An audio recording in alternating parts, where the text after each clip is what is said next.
Hey guys, it's Meg and welcome back to my YouTube channel. Today I'm going to be setting up my bullet journal ready for June, and let's just get into it.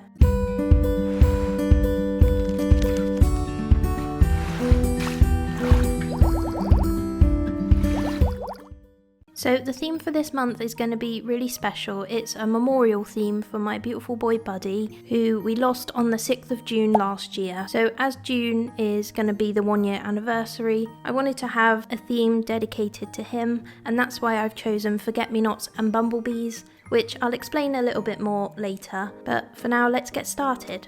So for pretty much all of this setup, I'm going to be using this super fine tip fine liner from Pentel. It's 0.05, and because this is quite a dainty theme, I didn't want to have super dark outlines on all of my illustrations, so the 0.05 was the perfect choice for all the little drawings that I needed to add in. And for the honeycomb that I use a lot across this theme, I decided not to outline in black at all, so I just stuck to using my Tombows and also one of my Stabilo brush pens in a kind of rusty brown, as I didn't have a Tombow in a suitable colour. And I think not outlining the honeycomb in black ended up being a really good choice because there's lots of colour and it's very bright, and it's meant to be a bit more like background colour and decoration, and I wanted the little drawings of the bumblebees and the forget-me-nots to stand out a bit more, so the honeycombs not being outlined really helped create a bit more of a focus on those details and also stopped it looking quite so busy, I think.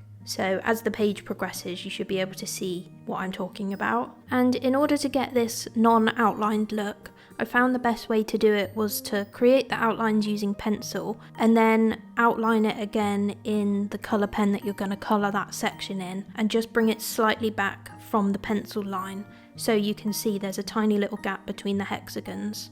And then that's the gap where the pencil line would have been, and you can just rub that out once you've finished doing the outline, but before you've coloured in. That gives a much smaller chance of any smudges happening because there's a lot less ink on the page as you use your eraser.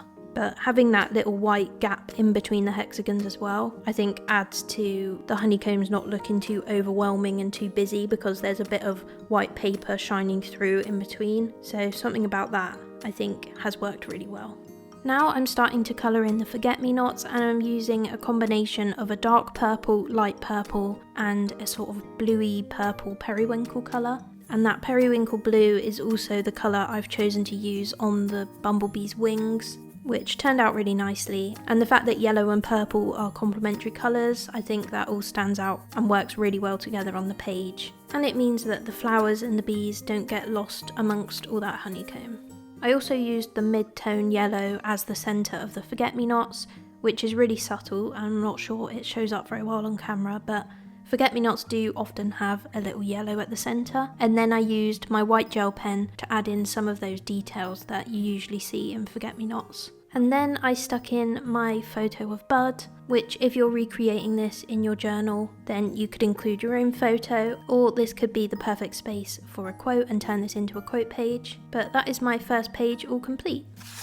Now onto the cover page, and despite having just said that I'm mostly using the 0.05 pen throughout this spread, I did actually decide to use the 0.1, which is only slightly thicker. But as it's the cover page, I wanted those letters to stand out nicely, and whilst it's quite a subtle difference, I do think it makes a difference, so I think that's worth remembering, that you can change up the thickness of your fine liners to help certain things stand out and certain things look more delicate, and I do often decide to use a slightly thicker outline for cover page lettering or big titles. And now I'm just adding in all the honeycombs that I will then colour in, just like I did on the left hand page. So whilst I'm doing that, I thought it would be the perfect opportunity to tell you a little bit more about Bud and why I've chosen this theme. So firstly, the bumblebees, because that is what we used to call him. With his name being Buddy and starting with a B, we would often call him Bee or Bumble.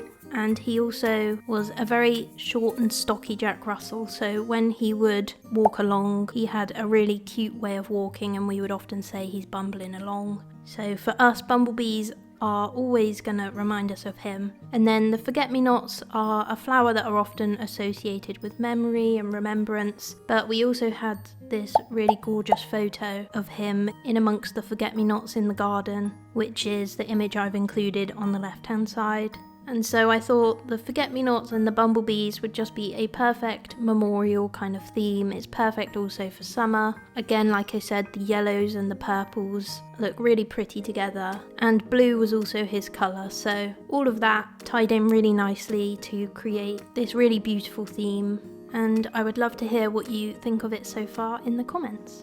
Now I'm going to start colouring in the June lettering, and for this I decided to go with an ombre colouring style. So I'm starting off with the periwinkle blue Tombow brush pen, just colouring in the lettering as normal, and then I'm using the darker purple Tombow to colour in the lower half of each of the letters and going back to the periwinkle to help blend the two together. The trick with this is doing it as quickly as possible so that the ink hasn't dried, and that way it blends a lot easier. Normally when I'm colouring in, I would often colour all the parts with the same colour first and then change pen and do all the parts in the second colour. But with this one you need to make sure you're doing letter by letter so you get the smoothest transition between the colours. And I'm so happy with how this lettering turned out. I don't often do the ombre, so it's nice to do something a little bit different. Now here is me realising that my plan has actually gone wrong. So where the honeycombs finished on the right hand side of the page, I was planning to cut around the edge so that you would see through to the second page, and I was then going to have that be a nice patch of gingham in the periwinkle colour, just as a little bit of a feature and to bring in some more of that colour against the yellow. But whilst I'd left the space on the right hand side of the page underneath, I hadn't left space on the back of this page that's being cut.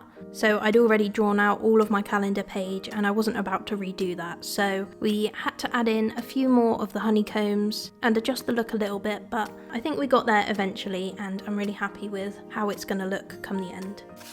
Now moving on to the calendar page, I started by doing a slightly smaller version of the same June lettering that I did on the cover page, and again used that slightly thicker 0.1 fine liner for the lettering. And then I went ahead and started outlining the boxes for the calendar. I'd penciled everything out first, so I had the general shape and dimensions of the boxes, but I was trying to go for slightly rounded corners. Honestly, I could have gone with honeycomb shapes, but I thought that might just be a bit overkill and also a lot more time consuming. Rounded edge boxes are really quick to do. They don't always look perfect and symmetrical, but for me it's just any excuse not to use a ruler, and that speeds things up a lot. So I also decided to alternate between the three purpley blue colour Tombows that I've been using throughout the spreads. Although it might not be so obvious, each of the boxes alternate between those three colours, which just adds a little bit more interest to it, especially whilst the spread isn't yet filled in. And here you can see I'm colouring in one of the bumblebees, and I'm actually using a 0.3 fine liner to add in some darker black scribbles on the black parts of the bumblebee, just to help give it that fluffy bumblebee look. And whilst I'm not going for realistic in any way, any little touches like that you can add really makes a difference, I think. Now for the space that I've got down the right hand side of the page, I decided this would be the perfect space to include my habit trackers. So for this month I've decided to go with 4 habits, and I'm just creating a simple outline that mimics the outline of the calendar for June if you look at it from Monday to Sunday, as that's the setup that I always go with. And again, I'm not using a ruler, just using the 4 different yellow and brown coloured Tombows that I've used throughout the spread. And then I can just mark an X or colour in each box as I've done the habit throughout the month. And I don't normally have it on the same page as the calendar, but looking at it now, it actually works really well because you've got the full calendar in big across the page, so you don't need to write in all the little numbers for the dates. You can just look at which box, check back to the big calendar that does have the numbers, and it's a lot easier to see which day and which date you're on without having to fill it in 4 times over, which is very time consuming.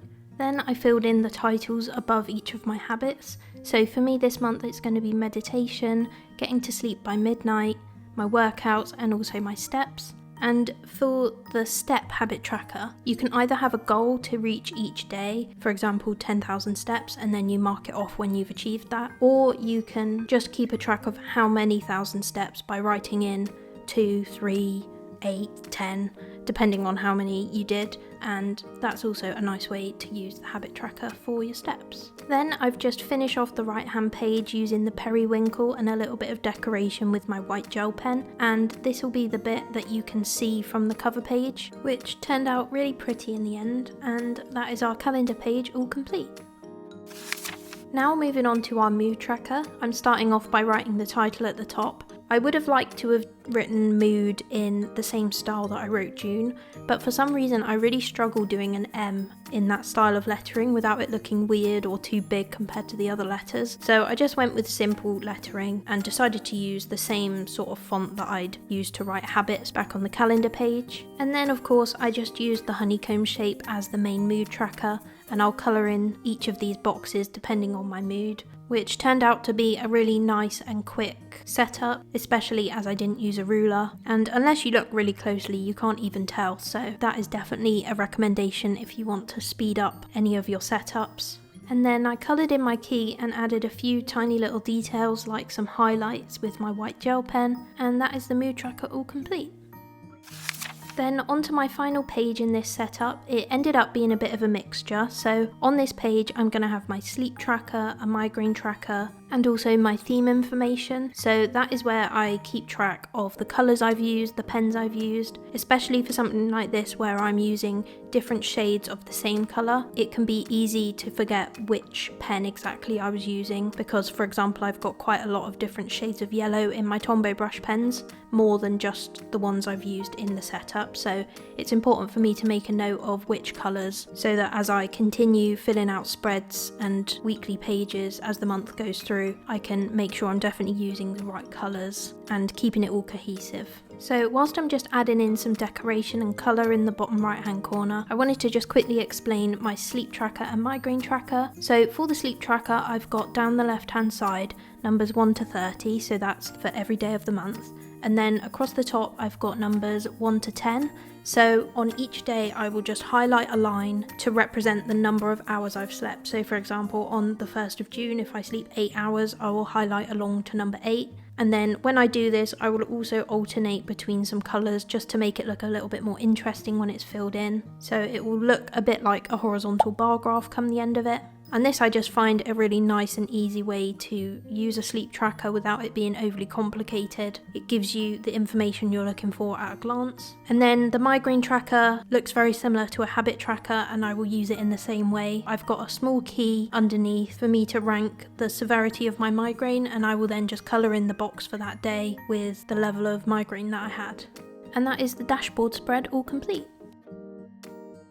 So that is my finished setup for my June bullet journal. We've got my cover page spread, calendar page with habit tracker, a mood tracker, and then a dashboard spread containing a sleep and migraine tracker, and also my theme information. So I think considering it's only 6 pages, I fit quite a lot in this month. And again, this is a memorial spread for my gorgeous buddy, who I miss very much, and any other animal lovers out there will probably be able to relate to how hard it is when one of your pets that you've had with you for such a long time. I had Bud for 15 and a half years, so he truly grew up with me. But yeah, I'm sure other people can relate to pet loss and pet grief. And I'll be including a little montage of Bud at the end if you'd like to see. But thank you so much for watching, and I'll see you in the next one. And if you've ever had a dog, you know that the love is unconditional, but the time you get is not. And the years are fast, but dog years are faster. If you've ever had a dog, you know one of the greatest loves and one of the greatest heartbreaks is having a dog. But you will carry the feeling of being loved just for being who you are until the end of time. You will always know in some way or another that you are enough, and it will be because you had a dog.